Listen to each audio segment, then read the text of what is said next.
ఈ సమ్మర్‌లో మీ పిల్లలకి బయట డ్రింక్స్, చాక్లెట్స్ కాకుండా ఇంట్లోనే ఇలా చాక్లెట్‌తోని లస్సీ చేసివ్వండి. చాలా బావుంటుంది. చలో ఇక చేసుకుందాం రండి.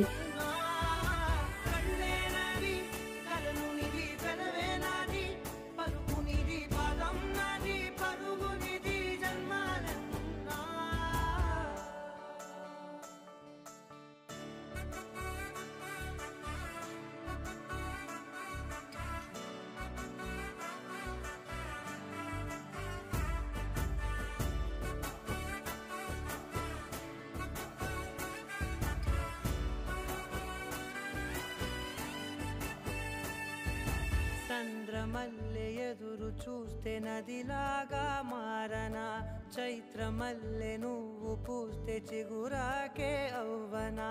నన్నే వరించి యువరాజును అంట నీ యువరా